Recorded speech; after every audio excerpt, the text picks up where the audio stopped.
Hey Megan, it's good to see you again. How are you doing? Good, Paul. Glad the rain's over. Yeah, we needed it though, hey? We did. So, we're fresh off the back. Wednesday was a grueling day. We were both there in our council.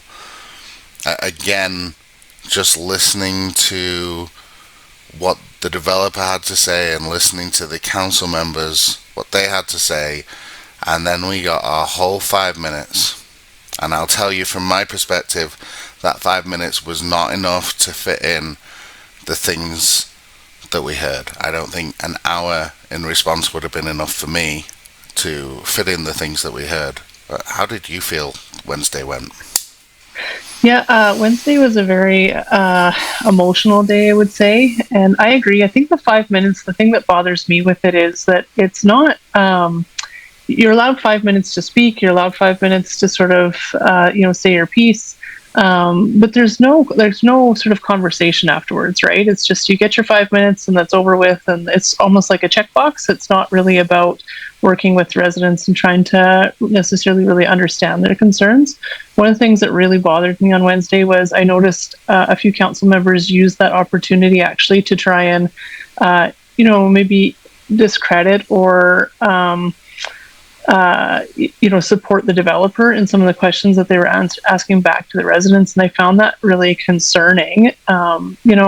I said in my statement, I don't believe that the majority of this community is wrong. I think that people are engaged and informed, and I think it's time that they start to be heard and understood, and that there's a conversation about how development happens in the county, not just a 5-minute statement given real quick and then just missed as soon as you walk away from that microphone. And the other thing I'll say too is that's a really intimidating environment for people to get into to speak, and I think it stops a lot of people from getting up and speaking, right? I think if you were to have a more, welcoming environment where people felt like they could be heard and that their council members were really going to hear them and work with them, including county administration, like I think administration needs to be there as well too, people would be more willing to speak up and say something. But, to get up and speak like that, knowing that you're probably not going to be heard and you're not going to be well received is very intimidating. And I just think that there's a better way and a better environment to get engagement from the public. Well, and I mean, it is intimidating, and I kept on saying that, the only people that weren't paid to be there, were the public. The council are paid to be there. The developer obviously has an interest with their agent being paid to be there to present these things. We're literally the people that are fighting to save where we've moved to, where we live. My dog's just opened the door. Where we live, and we're the ones that are given the least credit. Let me just show you an example of that, and how intimidating this is. I released a video the day before. Let's just take a look at this video here. Mm-hmm. And is there any other comments from any of your team that wish to speak? No, just thank you very much for the opportunity to present today. No clapping, please, or you will be removed, and that'll be your last warning. This is quoting right off the website of our province. The agricultural first approach. Your time is up. You have 15 seconds left. And I'm not on digestate ligands, biofilters on exhaust, etc. The waste. Sorry, that's your time. I mean, that video can be watched on the Facebook page, but that's very intimidating. These people have got 5 minutes to fight for everything that they've spent their lives building. Their home is their castle. Their home is what they've worked for their entire life. And then we've got our council showing utter disrespect to residents by shutting the mic off. Like, that isn't encouraging public participation. That's ridiculing it. And I think that says a lot about how this council acts and how it works. And they continued to set, I call it putting the ball on the tee. And the amount of times that happens during a council meeting in favour of the developer, I know they don't like being called the developer, but they call them the applicant in the county. The amount of times that happened throughout that hearing was just so disconcerting. one of the people that spoke had been a planner for over 20 years. And when he kept on saying, we're going to add 16,000 residents to Foothills County, I don't know if you caught this, but I'd looked directly at our Reeve, and her eyes went so wide and they rolled around her head. Did you catch that, Pit, when she did that? I definitely saw how they sort of dismissed his, what he had to say, and where, this is a man who has a lot of experience and a lot of knowledge that I think could be really helpful for the process, and they definitely didn't treat him with respect in that moment, for sure. Right, and we heard again and again that this 16,000 figure number was maybe somehow bogus, but this is directly from the ASP. And remember, we got a wide density, which has led to a lot of confusion, but not confusion that's been spread by the residents, confusion that has been spread by the council. This is a direct page out of their ASP. And right here is where we get the numbers. They break it down at the 5 UPA mark from Highfield Rowland. It's the column that's on the right-hand side here. And if you add the two numbers up for the Rowland Acres and the Highfield section, that comes to over 16,000 residents. This is where we've got our numbers from. We haven't made them up. It's come directly from their own documentation. Now, some might say, well, the Rowland Acres is only 0.94 Meghan. Sounds okay to some. I still believe that that's too dense for the middle of our county. It might be okay for the edge of our county. But that 2.5 to 5 range then has to be made up across the entirety of the rest of the land.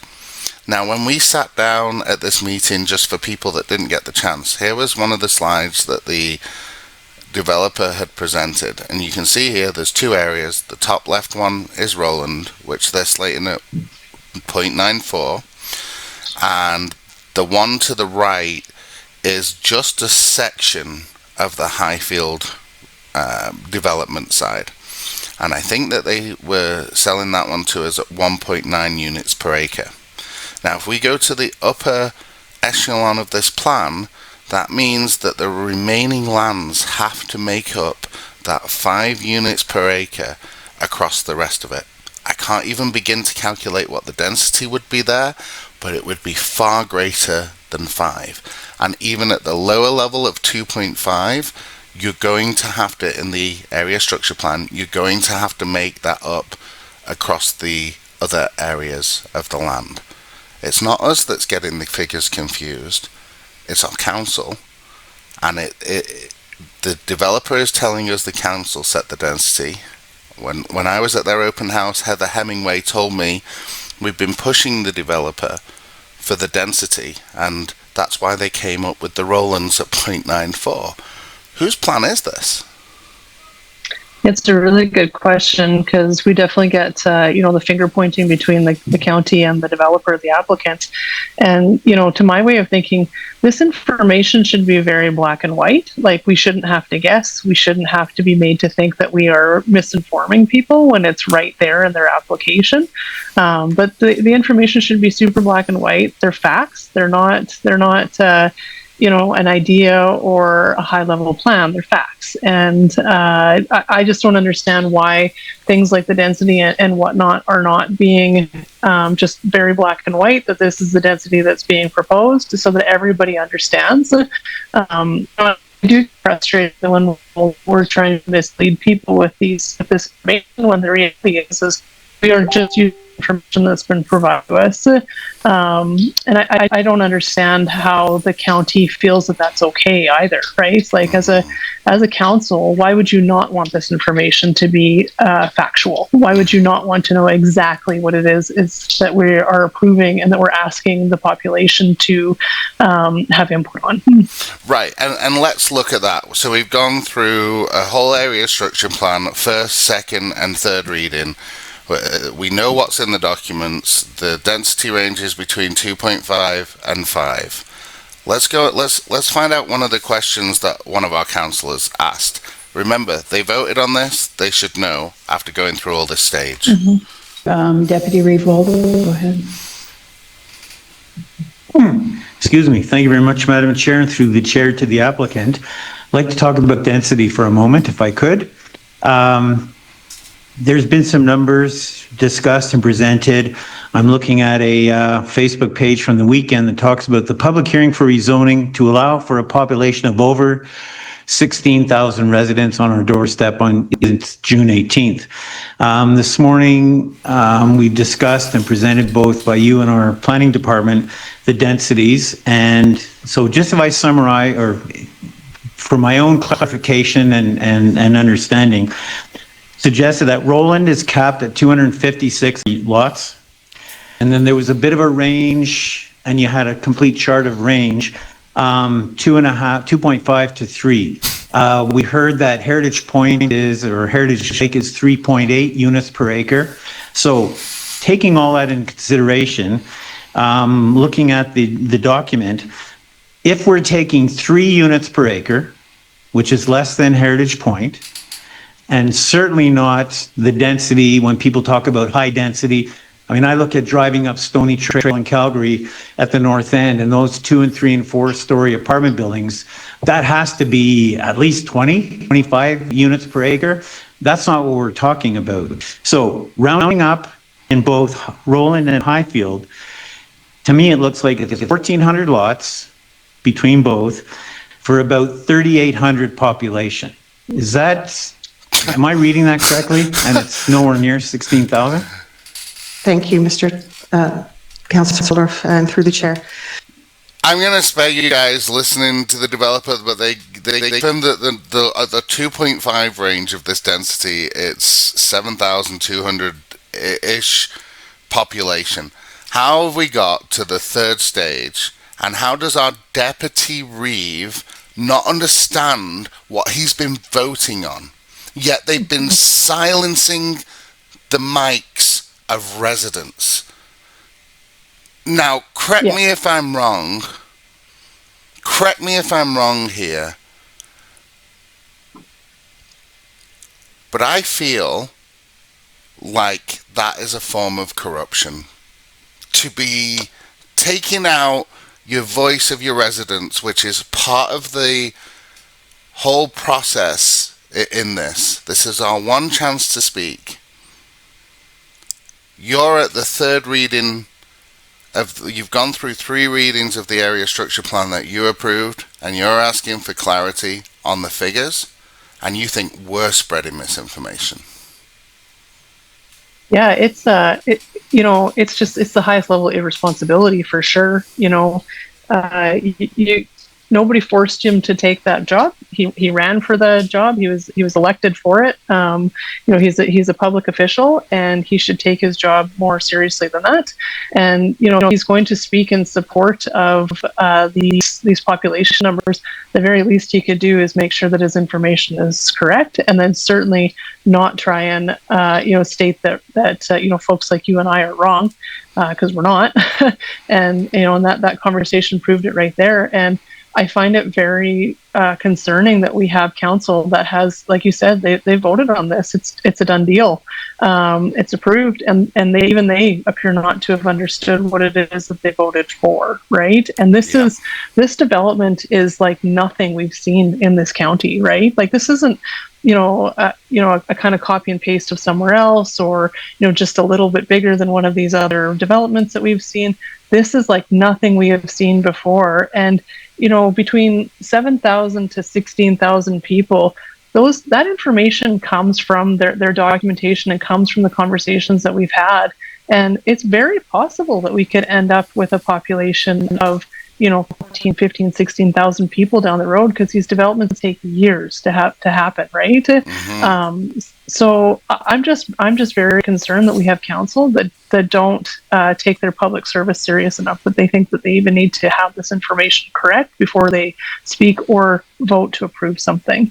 I agree with you. I mean, and we had to sit there, so we got our 5 minutes to talk. Oh, and by the way, everybody, when I got my 5 minutes, I did take a little bit of time to hold Don account. I'm going to play that a little bit later on, but I want to show you guys some of the stuff that were thrown at us. So one of the things was CMRB density calculator. Now, bearing in mind the CMRB is now defunct. But you can see right here, you've got the two figures, and I believe the one in blue here is if the development was at 2.5 units per acre, it is, and you see there 2,694 units. And then the other one here is if the development is at 5 units per acre, and that's 5,387 units. Now, that's using the CMRB density calculation. Yeah, now you probably are right to ask yourself, what is the CMRB density calculation doing in there if the CMRB is no longer? And that's because throughout this area structure plan, even though the CMRB had voted to dissolve, this plan was made under a regional planning framework called the Calgary Regional Metropolitan Board. Our council will try and tell you that this plan was not designed for that, but everything in this document speaks to that.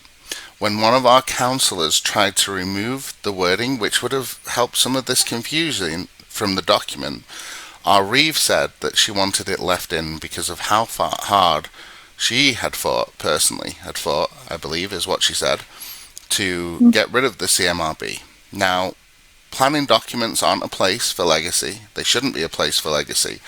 And the CMRB density calculation actually would class density higher. So this plan was approved between 2.5 and 5 units per acre, I believe using the CMRB density. And the density, the 0.94 in Rowlands, I heard the developer said, would under the CMRB density end up being 1.05 or something like that, very close to that figure. So nearly 0.1 units higher than what you're calculating under the CMRB density. And here's a whole new problem. That density was approved under the CMRB calculations. The county's calculations can expand on that. And I think Sandra pointed this out when she spoke, that the plan now had 10 more homes on it than what she'd seen at some point. So that CMRB density is it's misleading, because I think that we're going to end up with more homes than what you're seeing on that calculation. So the population could be even more than what we see in their slide, which is really worrying. What do you think of that? Well, prior to the first public hearing a year ago, when we were attending the open houses and speaking to county staff and the developer and whatnot, we were told that the density had to be this dense in order to meet the requirements of the CMRB, and that they had no choice. They couldn't lower the densities because this isn't a country style development. This is an urban style development, and we were told that they couldn't lower those densities because of the CMRB. So, for them, the CMRB to then dissolve, and we're still talking about CMRB calculations and densities. Like, why? Why are we still at this point when the CMRB dissolved? It was not well received in the province. People were not happy with the outcomes of the CMRB. There's a reason that it was dissolved. There's a reason that it's not here anymore. Yet here we are still talking about it, and we're talking about density calculations that are quite higher than anything that we see in Foothills County anywhere. And, we were told they couldn't change because of the CMRB. CMRB is not here anymore, so why can't these change? Why can't these be, brought down to more country-style residential development that makes more sense for our county? And my personal belief, it's because, density is money, and density creates a premium on space, right? So by keeping these densities where they are, it keeps profits up, right? So really these densities are about profits, not about the CMRB, and we're just using this as an excuse to continue with these high densities. Yeah, it's shocking. I feel like the residents have just been cast aside, and our opinions don't matter. We're trying to show them what it is they've approved. I don't think they believe what they've approved themselves. Let's take a quick break and we'll pick this up just after this. All right, Meghan, welcome back for round 2 of this. Like, this is like reliving a nightmare to me. I guess I also want to go back to some of the comparisons that they were showing us within the county. And here's one of the slides from the developers. And this is what they were using to justify that these kinds of developments belong within Foothills County. But as we'd already seen from their own density calculator, and I'm going to just remind everybody, let's look at that upper limit, 5,380 odd, and even the lower limit at the 2,694 units there on that CMRB density calculator that they showed, not us, so we can only use their figures. Right here, Heritage on the Lake. This is where my councillor, Division 6 Councillor Don Waldorf lives. That you might have heard him say his density was 3.8 in that meeting. I mean, maybe he's not doing it on purpose. Maybe he just doesn't know. But you can see here it's actually 2.2. The area structure plan allows up to 3.7, but Don, the density, according to what the developer showed us, is 2.2. Just 698 units. The Artesia development, 272 units, 1.98 density. Yeah, the gross number of acres too is quite shocking too. Hey, like Highfield and Roland is almost 1,100 acres. So even Heritage Point would be the largest development that we have in the county. Population wise and land wise, but it's nowhere near this, right? We're talking about 25% of what is being proposed, and then the rest of these developments are less than 5-10%, right? Like, Artesia might be a little bit more than 10%, but we're still talking like 15% of the land. So the scope of these developments is so much smaller. Like it's almost a silly comparison. And I think the message is there is no comparison, right? There is no comparison. They even went to put things like the bottom one, Pine Springs, but you're talking 22 units. Like a 1.32 density. You see the Heritage Crossing, which, by the way, for all of you guys living at Heritage Point, we've now got 2 developments going on there, and we still have no roundabout. Where is the traffic management? We're having deadly accidents on Dumbo Road. People are having life-changing injuries. I know some of them. I know some of them that have told us that they live in Artesia, and just turning out, it's almost like playing Russian roulette turning onto Dumbo Road, and that's really scary. Imagine, where we haven't got the kind of density that we're looking at in Highfield, Roland, and you got one road in and one road out. Heritage Point is in between McLeod Trail and Deerfoot. And you can you can get out, and they've got other exits further up. Like there's quite good access to Heritage Point. It's beautifully laid out, but we have a really bad traffic management issue here, and I think this is one of the things that really concerns the residents that live directly there, is the amount of accidents that this may cause, the hold-ups. Imagine trying to evacuate this. I mean, at the population, at the higher level, 16,000 people population, I remember when High River was evacuating, and people were just stuck there for hours as the floods were coming in. My friend's parents, that way around, my friend's parents stayed here on our driveway after being evacuated, and I mean, it's distressing enough to have to evacuate your home. We've seen it at Fort McMurray for fires. We've seen it in High River for floods and various other places. This has got one road, and if your bridge over the highway is blocked, you're coming out and you're going all around the county, and you got to come over a single lane wooden bridge. That's your other option to get out. I mean, that's frightening. We're looking at something that is on a scale that we've never had in Foothills County. We're a rural municipality. We're not a city builder. And they used an example to us, Meghan. TP Corner. I don't know what the actual area structure plan is.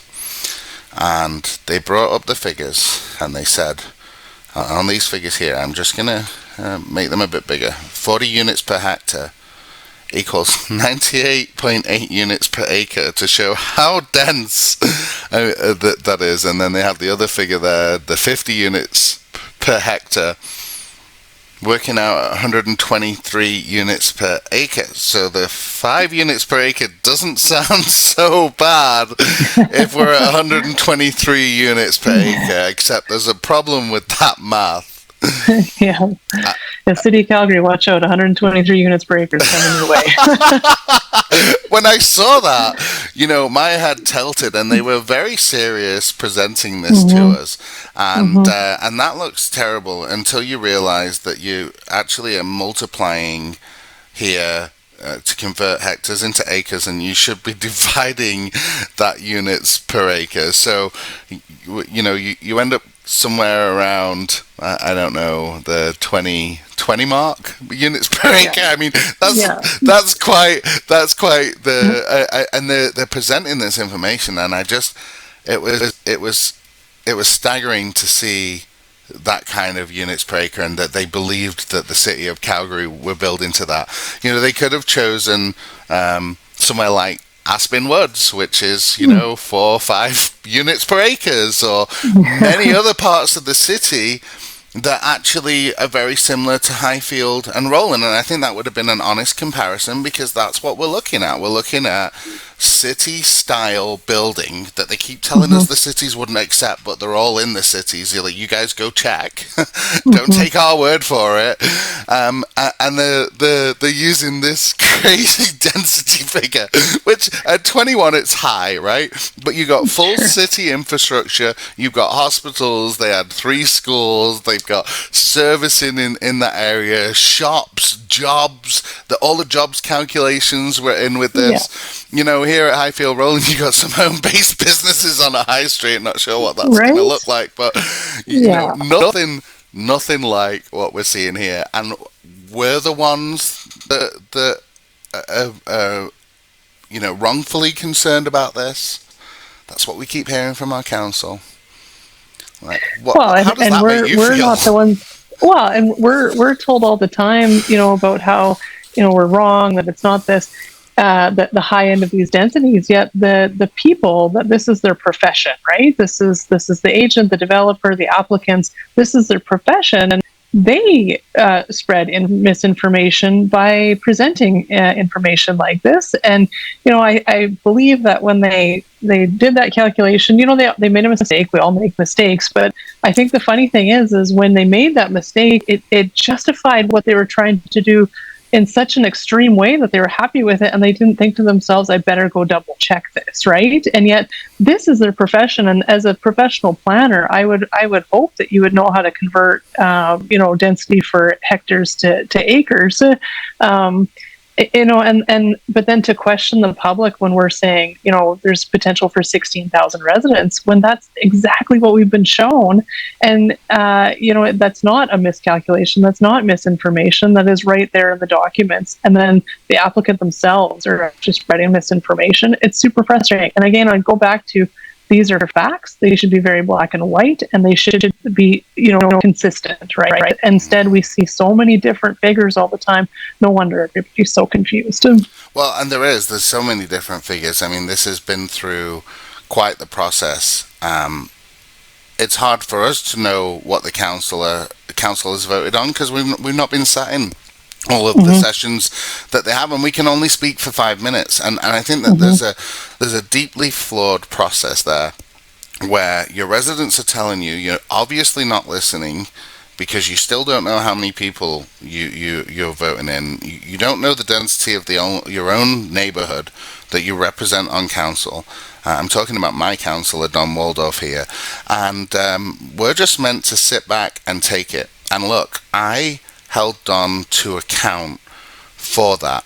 And I want to tell you all that I was interrupted by our Reeve, because we only get 5 minutes, not once but twice. Once to stay on point, which I wish they could do, and I wish they could could understand what they'd voted on already.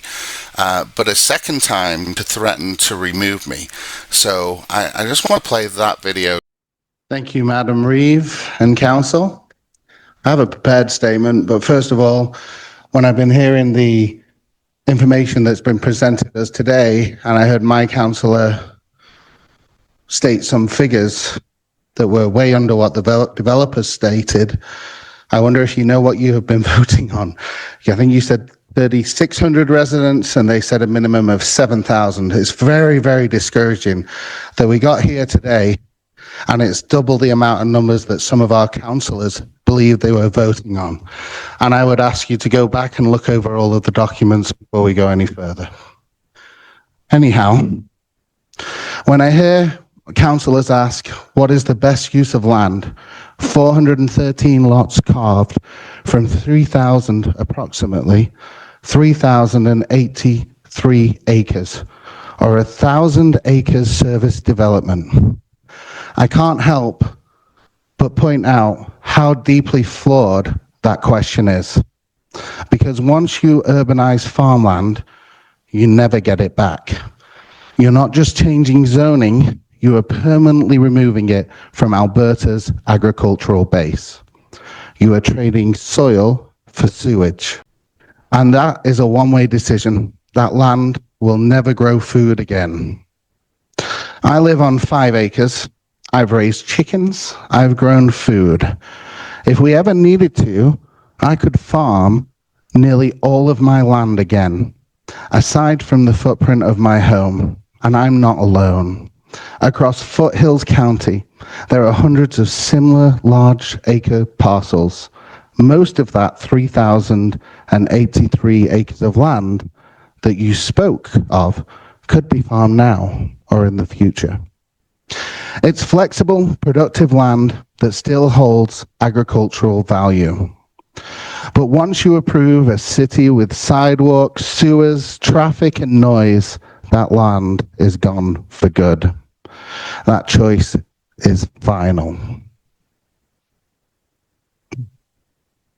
So, what truly is the best use of land? A city that no one asked for? Forced upon rural residents in a direct violation of our municipal development plan? Or preserving the flexibility to feed future generations? This isn't about land efficiency. It's about land survival. It's about food security. It's about protecting the very identity of Foothills County. And let's talk about fairness. The same council who asked that question, who claims to care about fairness, revealed exactly who they think fairness is owed to.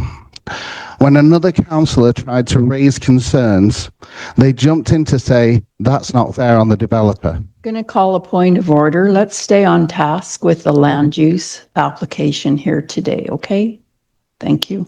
I have very important things to say. And it's about fairness to residents. That's not fair to residents. The silence says everything.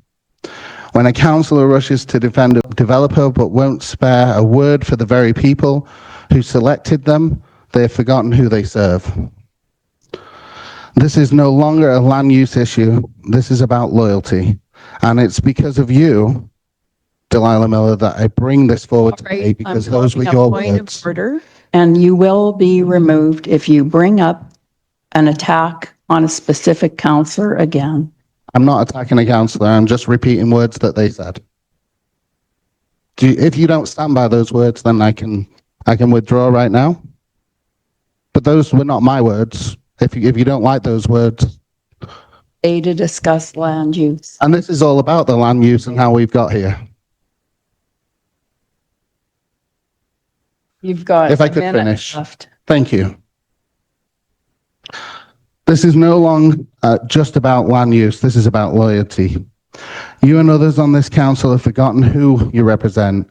You've forgotten the people on country residential lots that built their lives here, who make up the very heart of this county.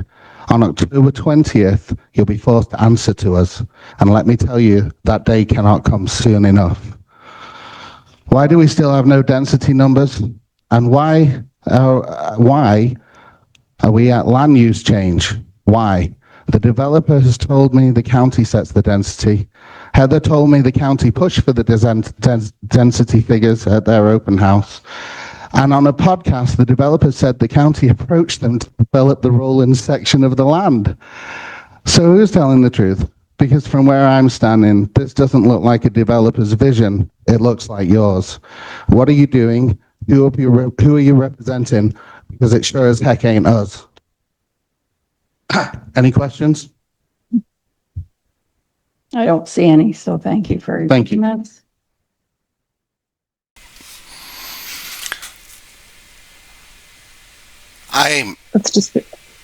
It's despicable to treat people like that when they have a right to have a say. I'm not normally a confrontational person. I don't think any of us are. I think the actions of this council has drawn us to be in direct conflict with them. I am angry at them for that. It's not who I want to be. I can't imagine that they ran for public service to be at conflict with their residents like that. But that was all about land use. It was all about how we got here. Those words were Delilah's words. There's a speech on this Facebook page which people can go and watch where she asks herself what the best use of land is, and in doing so, I believe, called out every single acreage owner that live on country residential across our county. And that was a question that she'd asked herself. I hope that her answer to that question has changed fundamentally since she said it. Our land still holds agricultural value. If we need to, and we're in a crisis, a food crisis in the future, we can use the majority of our land to grow food, and I would gladly give that up to in order for people to be able to eat. Once you put a city on this high-value agricultural land, you can never reclaim it. You were trying to make a really good point, and to be cut off like that, I think, is unreasonable. I think it's unfair. I'll point out too that the chair, the reeve of the meeting, she said those things to you, and you weren't the only one. She did call out a few people. She said that you need to stay on task about the land use amendment. She also stated that you weren't allowed to sort of name names. I'm paraphrasing, but name names in that regard, and because that would be considered a personal attack. Yet, when the applicant was given their time to respond, which I will point out they get way more than 5 minutes to respond, they tried to discredit several residents in the county, between their questions and their what they had to say, and that wasn't brought to question, right? The reeve did not ask them to stay on task, nor did she asked them to not name names and create personal attacks, and they did. And they were allowed to. And I find it very concerning that there's a double standard for how people are treated. I guess it's only if it's, you're the chair of the meeting and somebody's saying your name that you're allowed to make that statement. But then more concerning is that she didn't want to hear what you had to say. And I think that that's bothersome, right? I think as a resident, you have a right to have your 5 minutes and say your piece. And she didn't want to hear it. And she made that loud and clear that she was going to make sure that you didn't get your chance to say what you had to say, nor was she going to stand by the words that she said in many meetings, right? Like, as a public official, unfortunately, that's a part of the job, right? You have to be able to answer to and stand by the things that you've said and the decisions you've made. And those are words that she used. Nobody put those words in her mouth, right? So I find that very unfortunate that we have a council that doesn't feel like they need to do that. I completely agree, and I think that really underscores the issues that we have here. The applicant gets the first word and they get the last word, and they are able to answer to whatever limit they want. Not this applicant, just this applicant, but any applicant. We saw in the week before a resident get thrown out because according to the data, they weren't given the correct facts. They were corrected on it by, I think, Heather Hemingway corrected them on the traffic figures afterwards. But you're sat there, you've had your 5 minutes, and then they can just say what they want, and it doesn't matter if it's true or not. And we've had two instances like that. and bylaws called on the resident. It's a disgrace. Like I say, I can't imagine that they went into public office expecting to treat residents like that, but that's exactly how they're treating us. Now, this year we've got an election coming up on October 20th. I know we've got a big group of us supporting John Callister in Division 6 and Laura Kendall running against Bob Castell in Division 3. And we've got a couple more candidates to name to take out or to challenge, would be the better word, for the seats of these 4 councillors. Well, certainly 3 of the councillors have been very vocal. I know that Bob Castell spoke up in that meeting and actually said to Ross, who's been in planning for most of his working career, would you rather Okotoks take the farmland? I don't think that gives us an excuse to build on the farmland in the middle of the county and create more fragmentation of these cities or towns. And I think that when you look at the plan of this, there's a reason why Foothills County doesn't build towns. And that's because when you look at all of the amenities that TP Corner had set up, the example they used, it's a city-style project with city-style resources and the hospitals and the jobs and everything else that has to go with those kind of building. And I don't see any of that in this plan. I see a little bit. It doesn't belong here. For so many reasons. It doesn't, and the population itself speaks to the fact that it needs municipal services, right? And it needs probably municipal government, right? So there's a reason that Foothills County does not incorporate, High River and Okotoks, like why they have their own municipal government, because they need that as a town or as a small city to be able to provide the services that the residents need. This is going to be run by a homeowners association, which I find just like it's almost laughable, right? Like I can't believe I'm saying these words out loud, that we're going to run a municipal area, whether it's 7,000 or 14,000 people. That's a lot of people. That is a large town, and we are talking about having a homeowners association provide the services that's required for this, and that's just not realistic, right? There's a reason why towns are towns and cities are cities, and counties are counties, right? Because they all have different needs, and they all have different requirements, and you can't put a town inside of a county and expect that there's going to be able to operate properly and get the services that they need, right? They need different services than we do out in the country, because country living, you do have to be a little more self-sufficient. You typically have your own water and your stick, and organize your own garbage pickup or do it yourself. You do a lot of things yourself, right? And that's not the case in a higher density municipal area. Those services are typically provided because it just makes more sense when you have that kind of population living together to do those things. And the fact that a homeowners association is going to run all of this, I think, is just like, it's so silly. It's just, I can't even imagine what this is going to end up looking like. Well, let's look at these two density ranges. At 2.5, it's 7,200 residents, they said, using their words, not their slides. 7,200 residents makes it larger than Diamond Valley, and that is quite the little town, great little town, beautiful little town. And at the higher echelon, 16,000 resident, which is, you can see that in their ASP document took from their ASP. We're looking at a place bigger than High River. Now Heritage Point, again, the example they used, it's right on the edge of Calgary. We always knew Calgary was coming to there. It wasn't a surprise that Heritage Point was built on the edge of what is now Calgary. I would say, argue that we have the reach into those city services. We have a giant superstore. We got the South Health Campus Hospital that we can use from Heritage Point and Artesia, which are two beautiful communities on the edge of Foothills.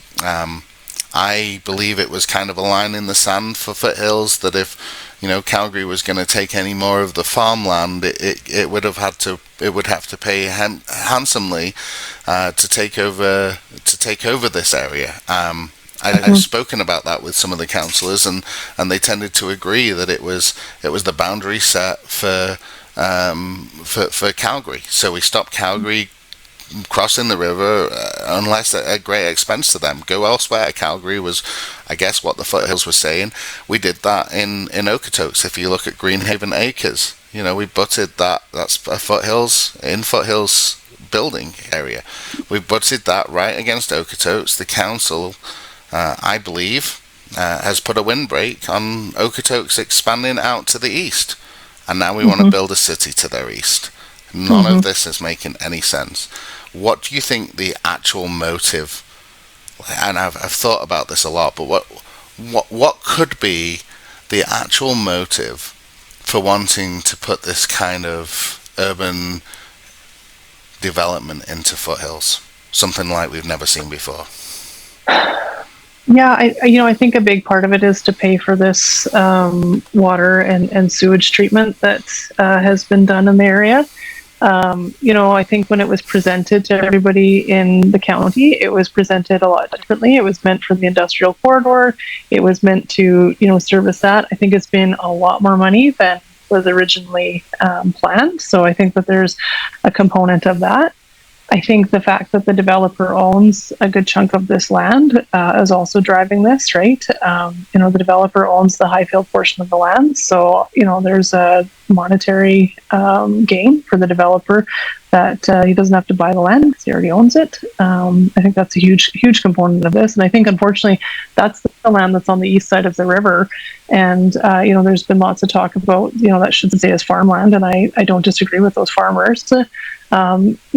So I think there's a couple pieces, right? And obviously the infrastructure that the county put in place that was initially meant to service the industrial corridor has ended up costing a lot more money. And, I think there was a plan in place that we all weren't aware of to try and pay for this by using, this development to potentially pay for that. And, unfortunately, I don't think that's our responsibility. If the county made a mistake and they put in, for more than they can afford in this water and waste treatment, there's got to be other solutions besides the town, besides the High River, because that's what this is.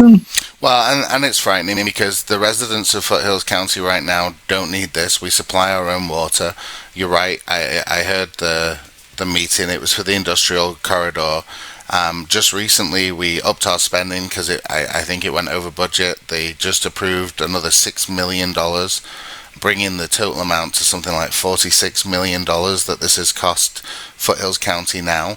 I'm on a well. You guys are fed by wells. Heritage Point have their own water system. So does Priddis. All across the county, we provide our own water. And I think that there is a great possibility that this council has made a huge mistake, and they're scrambling now to put this high density in, and the developer called it out. I think even in that hearing, we'll be able to plug into the water service, the big development near us that's that will be putting forward an ASP, or they told us they were putting forward an ASP, was telling us how this will be great for the county because they'll be able to tie into their water system. I mean, it's really worrying that these decisions have been made, and now maybe they're scrambling to get utilization for this massive project that your residents didn't need. Just to bring that into perspective to everybody, $46 million is nearly the entire amount of tax they collect from us residents, and we're the main proponent of money into our county. I'm not looking forward to what the tax bills in the future are. I mean, they already went up massively. Our house prices went up, so they didn't have to raise the mill rate, but my taxes went up dramatically. And yes, there was some province in there, but I think we've got to be looking at this council a little bit more carefully now. I know I've been digging into some other things, and there are some worrying things that I've found, and we're just waiting for confirmation before we release that information. But guys, we've got an election. Foothills County residents, even if you don't live near Highfield, Roland, these developers are knocking at the door of Foothills County everywhere. we've got Walton with Oxbow, we got the Foothills Landing, which was just voted down. But if this town, you can already see how they're using Heritage Point as precedence for this town. If this town goes in, there will be no excuse to stop any others going in. Foothills County is a rural municipality. And I just want to go back to the water situation, and I think that we might have be onto something there. I pulled up a video that we posted on here. Just take a look at this. But this now, I'm coming back to council in 2021 with a whole different plan. There's a water treatment plant for millions, and that will service all this Highway 2 corridor. So, first reading was given by 5 of 7 councillors. So I can't say any more other than I was told that that's why we built all this infrastructure, was for this very area. And I will be voting in favor of it. So you were told by who? I want to know. That this is what it was for. The comment, millions. We built this for millions. I originally, when I saw that, thought it was millions of people, because we didn't say we spent millions. We didn't say, but maybe what she was meaning was millions of dollars. I'm still unclear as to what it was Bob was saying there. But that really, to me, just showed that no matter what the residents said, that we already had a bias to vote for this, because this is what she was told. So, like, what chance do you stand as a resident if your councillor's mind is already made up that this is coming in no matter what you say, and everything is just discounted? I'm so disillusioned by the whole process and by the way our councillors have treated us. I mean, I've heard, I've heard some stuff that some ways residents should never have been spoken to. Some of the things they've done, like cutting off the microphones, and we've clearly documented that, and we are holding them to account. The amount of time our council spends in closed sessions, and the MGA allows for closed session, but I think it was 2 weeks ago, pretty much the mainstay of the council session was enclosed, and we know what's happened with closed sessions around Canada when councils go into long, prolonged, non-stop closed sessions. We know that nothing ever good comes from them typically. So I'm really worried about that. We have no record. I've tried to FOIP what goes on in the closed record. We have no record. Hopefully, some of our county staff or other councillors might want to whistleblow on that so we can actually find out what's going on. I don't know. If they don't, we can only assume that it's legit, but the closed meetings should be the exception. They shouldn't be, or in-camera meetings should be the exception. They certainly shouldn't be the rule. And I hope that really explains to everybody, whether you're living in any of the divisions within 7 divisions within Foothills County. There's 4 councillors that voted for this on the second and third reading of the ASP, and that was Bob Castell, Don Waldorf, that was Alan Alger, and our Reeve Delilah Miller. And October 20th is the date for the elections, and if you want to safeguard your fellow residents, we feel at this time we need these councillors to take a step back from their public duties, because the way they've treated us is not acceptable. Any closing remarks? I think it's time for a change. Just to speak to the election, it's time for a change. Some council members, they've been on council for a really long time, and maybe it's just time that they take a step back and allow somebody else to serve the county, because I think that just their beliefs don't align with what the beliefs of the rest of the county is anymore. And it's time for some new, fresh perspectives that I think can help support what the folks in Foothills County are looking for. Because I think, as we've seen overwhelmingly people do not support things like this development. There's more than just this development too, right? There's lots of opposition to other things in the county that people just really feel like they aren't being heard. And I think there's a big difference between, you know, hearing and then dismissing or disagreeing with what somebody has to say, and hearing and actually taking it into consideration and trying to work with residents, you know, as they're voicing those concerns. But I definitely think it's time for some change. And I think it's maybe time for some of these council members that no longer, you know, their belief system aligns with the rest of Foothills County. It's time for them to take a step back and allow somebody else to be in those roles, so that we aren't seeing this great deal of conflict, and we're actually trying to work together. Because I know, you know, I want to work with them. I know you want to work with them. We want to be part of the solution, and part of this great community that we have, and continue to have, right? I agree entirely, and I think it's such a shame that we've got here. I want to go back to the days that I don't know my councillor's name, because I just assumed that they're protecting us because they are one of us. I mean, these are Foothills County residents. Mm-hmm. How have we got here? Listen, Foothills County, share this video with your friends and neighbours. Get to let them know. It's important, because maybe you know what's been going on, but your friends don't. And if we're not telling our neighbours what's been happening in county, how the residents have been treated by our council, and that is the main problem here, not the applicants bringing these plans forward, because of course they're going to bring plans forward, and some plans might be really good, and there might be room for development that exists on this area, on these lands, that fits Foothills County and the surrounding residents. We're not saying that we're here to stop progress. We're saying let's do it right.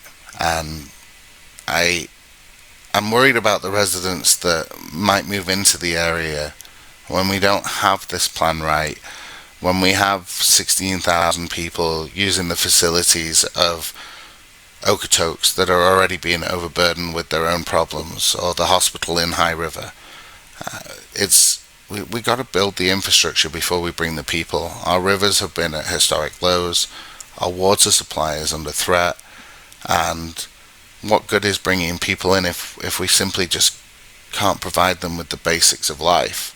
It will not be a nice place to live across the whole county if we get to that. Division 6, my area residents, I'm going to leave you with this video of our councillor, Don Waldorf, and some of the words that he said during one of the council meetings. And these are just some of his words that I took. You can go back and watch that video in its full, and I would tell everybody, tune in to our council meetings, because you won't believe what you're seeing. Thanks for watching, and we'll see you guys soon. This interchange will surely have an effect on Foothills County's ball diamond and soccer pitch. Don't it always seem to go that you don't know what you got till it's gone? And may disturb the beautiful entrance at Heritage Lake. Pave paradise, put up a parking lot. Maybe there'll be a Petro-Canada A&W built at the southwest corner, mirroring what you guys have today. They took all the trees, put them in a tree museum, and they charged all the people $1.50 just to see them. Ooh, don't it always seem to go that you don't know what you got till it's gone?